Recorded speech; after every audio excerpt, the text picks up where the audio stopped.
Albert Einstein once said, everybody's a genius, but if you judge a fish by its ability to climb a tree, it will live its whole life believing that it is stupid. Ladies and gentlemen of the jury, today on trial we have modern day schooling. Glad you could come. Not only does he make fish climb trees, but also makes them climb down and do a 10-mile run. Tell me, school, are you proud of the things you've done?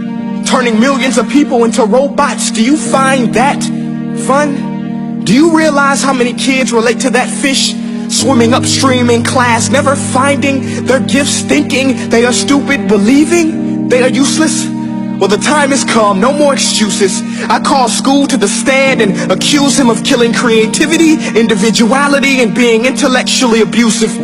He's an ancient institution that has outlived his usage. So, Your Honor, this concludes my opening statement, and if I may present the evidence of my case, I will prove it. Proceed. Exhibit A. Here's a modern-day phone. Recognize it? Here's a phone from 150 years ago. Big difference, right? Stay with me. Here's a car from today, and here's a car from 150 years ago.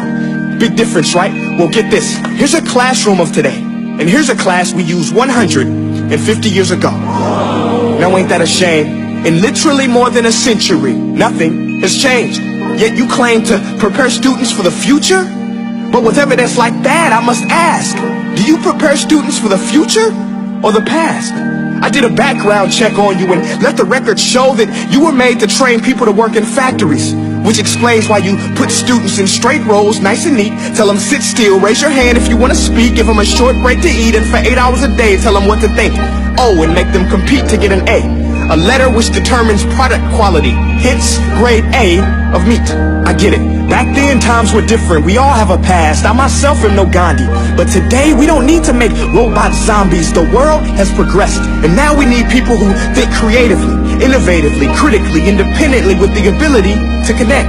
See, every scientist will tell you that no two brains are the same. And every parent with 2 or more children will confirm that claim.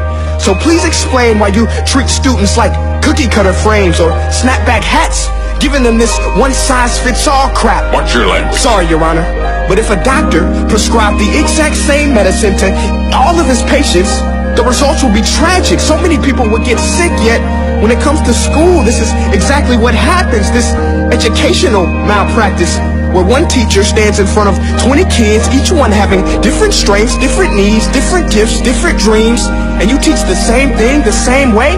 That's horrific. Ladies and gentlemen, the defendant should not be acquitted. This may be one of the worst criminal offenses ever to be committed.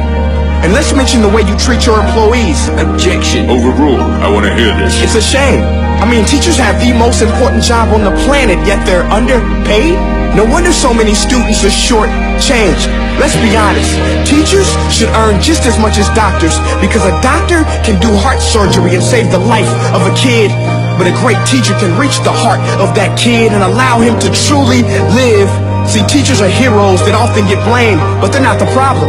They work in a system without many options or rights. Curriculums are created by policymakers, most of which have never taught a day in their life. Just obsessed with standardized tests. They think bubbling in a multiple choice question will determine success. That's outlandish.